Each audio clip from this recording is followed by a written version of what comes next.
Bapak Ibu yang dikasihi Tuhan Yesus Kristus. Saya Pendeta Immanuel Adam. Saya ingin membagikan firman Tuhan bagi Bapak Ibu saudara sekalian hari ini. Namun sebelumnya mari kita berdoa. Bapa yang di dalam sorga, kami membutuhkan firman-Mu yang mampu menerangi, menguatkan, meneguhkan iman percaya kami. Sehingga hari ini kami boleh hidup dalam damai dan sukacita Tuhan. Dalam nama-Mu kami berdoa. Amin. Bapak Ibu saudara yang dikasihi Tuhan Yesus Kristus, paling tidak ada 4 hal yang seringkali menghambat karir kita. Ada 4 hal yang menghambat perjalanan hidup kita.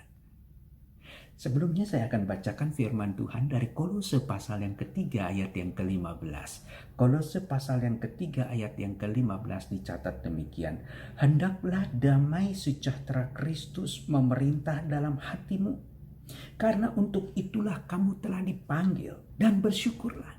Sekali lagi saya bacakan, hendaklah damai sejahtera Kristus memerintah dalam hatimu.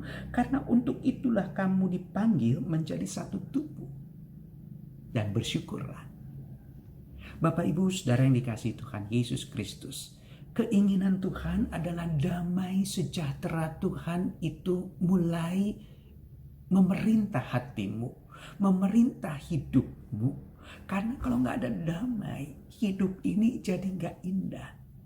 Dan Tuhan mengerti benar. Itu sebabnya firman Tuhan mengatakan dalam Injil Yohanes pasal 14 ayat 27. Dikatakan, damai sejahtera ku berikan kepadamu. Dan apa yang ku berikan ini gak sama dengan apa yang dunia berikan kepadamu. Artinya kerinduan Tuhan memang dalam hidup kita ada damai Tuhan. Dan bukan saja tinggal damai itu, tapi mewarnai cara berpikir kita. Dikatakan di sini, karena untuk itulah kamu dipanggil Tuhan. Jadi hidup dalam damai sejahtera Tuhan adalah panggilan Tuhan. Nah, sulit buat kita untuk bisa bersyukur dalam hidup ini kalau tidak ada damai sejahtera Tuhan. Damai sejahtera Tuhan itu berarti sebuah keyakinan, sebuah kemantapan dalam hidup kita bahwa sesungguhnya hanya di dalam Tuhan saja saya mampu untuk menerima segala pemeliharaan, pertolongan, topangan, berkat-berkat Tuhan. Hanya di dalam kesatuan dengan Tuhan saja saya dimampukan untuk boleh menikmati perjalanan hidup ini dari hari ke hari. Hanya dengan kesatuan dengan Tuhan saja saya mendapatkan kepastian hidup, tuntunan hidup. Apalagi dalam perjalanan hidup kita di masa sekarang ini. Nah, Bapak Ibu saudara yang dikasihi Tuhan Yesus Kristus, ada paling tidak 4 sifat yang harus kita hindari. Karena ini bertentangan dengan damai sejahtera Tuhan dan bertentangan dengan bersyukur pada Tuhan. Yang pertama adalah iri hati. Orang yang iri hati sebenarnya adalah orang yang hidupnya dikendalikan oleh kecemburuannya. Kecemburuan terhadap apa? Kelebihan orang lain, keberhasilan orang lain. Bapak Ibu saudara yang dikasihi Tuhan Yesus Kristus, tidak ada yang namanya perjalanan hidup itu tidak ada peran Tuhan. Semuanya ada peran Tuhan. Makanya firman Tuhan mengajarkan Tuhan turut bekerja dalam setiap perkara yang kita hadapi dalam hidup ini. Nah, orang yang iri hati adalah orang yang nggak suka melihat orang lebih baik hidupnya ketimbang dia. Nggak suka melihat orang dipromosikan. Nggak suka melihat orang hidupnya itu mendapat pujian. Sifat iri hati atau cemburu itu yang membuat hidup kita tidak merasa bahagia. Dan Tuhan menghendaki kita tidak hidup di dalam hal ini. Yang kedua, sikap malas. Sikap malas menyerang siapa saja. Kadang saya juga diserang oleh sifat malas ini. Namun saya sadar bahwa sifat malas ini kalau dipelihara dan dibiarkan hidup dalam pikiran dan hati saya, itu yang akan menyebabkan kerugian besar buat saya ke masa depan. Itu sebabnya saya sangat sadar bahwa dengan sifat malas ini saya akan kehilangan begitu banyak kesempatan yang berharga dalam hidup saya. Saya akan bahkan banyak kehilangan kesempatan-kesempatan untuk mengembangkan diri saya ke masa depan. Bapak Ibu Saudara yang dikasihi Tuhan Yesus Kristus, itu sebabnya Tuhan menginginkan bahwa di dalam Tuhan engkau adalah orang-orang yang digerakkan oleh Tuhan untuk setiap hari berkarya, setiap hari selalu melakukan yang baik di hadapan Tuhan. Artinya Tuhan tidak ingin hidup kita menjadi hidup yang tidak dinamis, tapi harus hidup yang dinamis.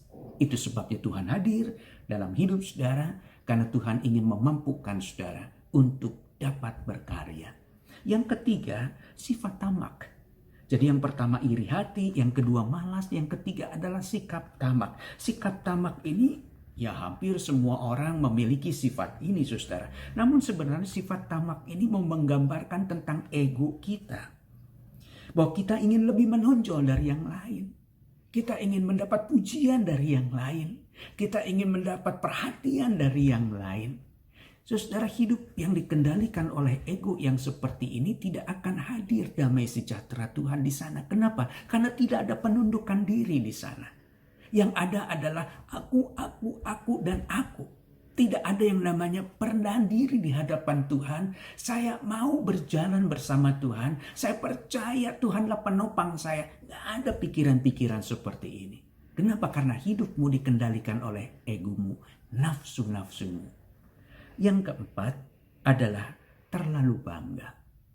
Nggak salah sih orang berbangga untuk sebuah prestasi atau keberhasilan. Itu hal-hal yang wajar. Namun kalau saudara terus-menerus menginginkan sebuah pengakuan atas prestasi dan kemampuan saudara dalam hidup ini, saudara akan kecewa. Dan itu yang terjadi pada saat ini. Ketika kita mulai hidup dalam dunia multimedia, kita hidup dalam dunia media sosial, kita selalu menginginkan pengakuan yang ada di sekitar kita terhadap siapa saya. Bapak Ibu Saudara yang dikasihi Tuhan Yesus, buat saya lebih senang ketika Tuhan mengakui saya sebagai anaknya. Saya lebih senang ketika Tuhan mengakui bahwa saya adalah orang yang dikasihi Tuhan, orang yang dijamin Tuhan, orang yang ditopang Tuhan dalam hidup ini. Cukup buat saya. Saya nggak butuh lagi pengakuan yang lain. Karena ketika kita mau masuk dalam kerajaan Allah, Tuhan tidak pernah menanyakan kepada saudara ijazah saudara.